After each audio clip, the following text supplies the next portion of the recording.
नमस्कार दोस्तों, sky mat weather में आपका स्वागत है। मेरा नाम महेश पलावत है। आज का ये वीडियो मैं स्क्रीन पर नहीं बना पा रहा क्योंकि मैं जोधपुर आया हूँ। ये बिजोलाई पैलेस है, उसके आसपास से मैं उसी के अंदर से ये वीडियो बना रहा हूँ।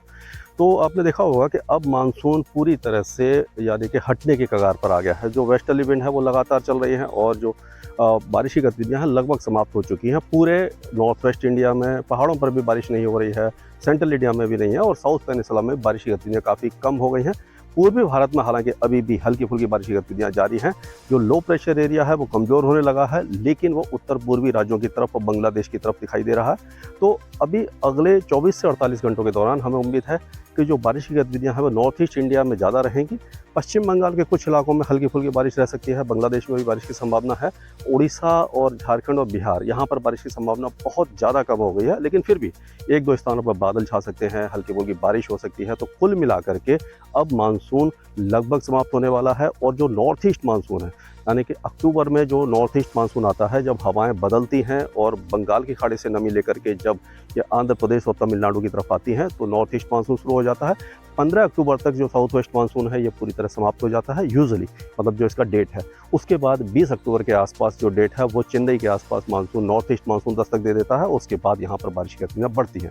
लेकिन अभी अगर देखा जाए तो जो वेदर एक्टिविटी मैंने आपको बताई कि नॉर्थ ईस्ट इंडिया और ईस्ट इंडिया में हल्की फुल्की बारिश होगी, बादल वगैरह छा सकते हैं, लेकिन पंजाब, हरियाणा, दिल्ली, उत्तर प्रदेश, मध्य प्रदेश, पूरा महाराष्ट्र, गुजरात और राजस्थान, इन इलाकों का मौसम पूरी तरह शुष्क रहेगा। हालांकि सुबह का मौसम थोड़ा सा ठंडा होने लगा है, लेकिन दिन में अभी भी गर्मी बरकरार है। तो अभी क्या है कि जो टेम्परेचर है वो दिन में काफ़ी ज़्यादा रहने वाले हैं और मिनिमम टेम्परेचर थोड़े कम होंगे। इससे क्या होगा कि डायरेक्ट वेरिएशन है, यानी कि दोनों जो टेम्परेचर्स में जो वेरिएशन है वो बढ़ रहा है।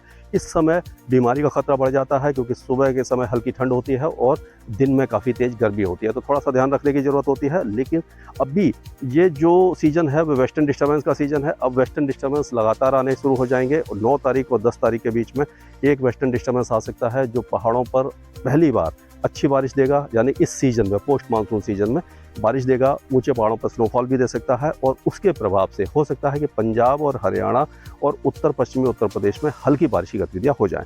उसके बाद फिर से ये 14-15 तारीख के आसपास एक और वेस्टर्न डिस्टर्बेंस है, उसका असर ज़्यादा दिखाई देगा। तो ऐसा लग रहा है कि उस समय जो बारिश की गतिविधियाँ हैं हो सकता है कि पंजाब, हरियाणा और दिल्ली तक भी दिखाई दे जाएं। हालांकि दिल्ली में चांसेस कम दिखाई दे रहे हैं, लेकिन फिर भी हल्की फुल्की बौछारें उस समय दिल्ली एनसीआर में आ सकती हैं। तो हम कह सकते हैं कुल मिलाकर के जो अब वेस्टर्न डिस्टर्बेंस है इनका आना शुरू हो जाएगा और जो अक्टूबर में वेस्टर्न डिस्टर्बेंस आते हैं वो अपेक्षाकृत कमज़ोर होते हैं। स्नोफॉल ऊंची पहाड़ियों पर ही होता है, लेकिन जैसे जैसे हम आगे बढ़ते हैं, यानी कि नवंबर के महीना आता है, दिसंबर का महीना आता है, तो इंटेंसिटी और फ्रीक्वेंसी जो है वेस्टर्न डिस्टर्बेंस की बढ़ती जाती है।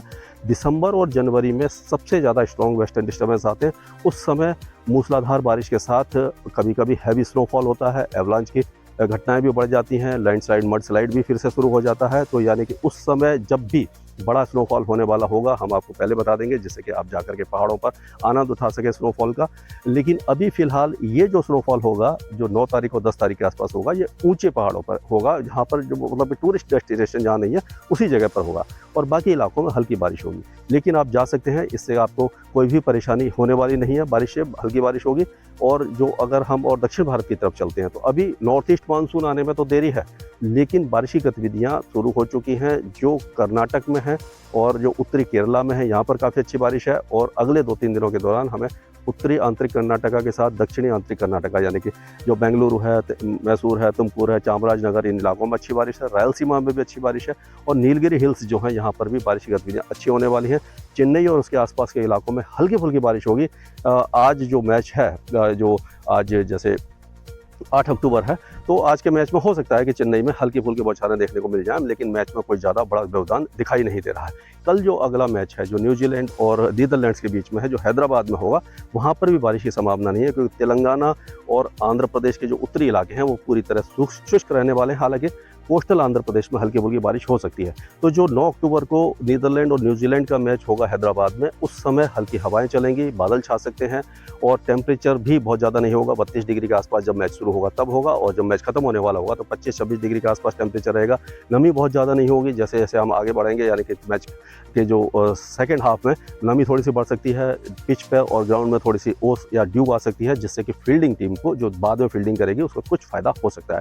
तो ये है मैच का अपडेट और इसी तरह के जो अपडेट है हमारी जो स्काईमेट की ऐप है उसको आप तो उस पर हमने लगातार डाल रहे हैं, और उसमें आपको अगले मैचों के बारे में भी जानकारी मिलेगी, किस तरह का वेदर है वो भी आपको मिलेगा। तो कुल मिलाकर के जो साउथ वेस्ट मानसून है वो समाप्त होने के कगार पर है। अब जो ज़मीन तैयार हो रही है नॉर्थ ईस्ट मानसून की, यानी कि उत्तर पूर्वी मानसून अब सक्रिय होने वाला है, और बारिश की गतिविधियाँ धीरे धीरे जो हट जाएंगी पूरे भारत से, लेकिन दक्षिण भारत में बारिश की गतिविधियाँ शुरू हो जाएंगी।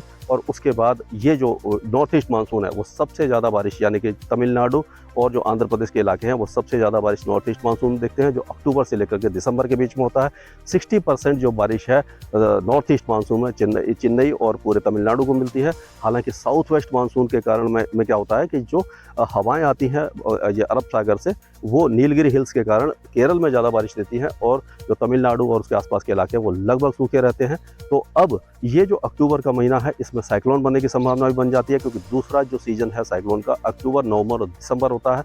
तो अब हमें उम्मीद है कि अक्टूबर में हो सकता है कि कोई बड़ा सिस्टम बन जाए बंगाल की खाड़ी में, और उसके बाद नवंबर और दिसंबर में इनकी इंटेंसिटी और फ्रीक्वेंसी और ज़्यादा बढ़ने की उम्मीद नज़र आ रही है। इस तरह का कोई भी वेदर सिस्टम अगर बनता है तो उसकी जानकारी हम स्काईमेट के द्वारा पहले ही आपको मुहैया करा देंगे। धन्यवाद।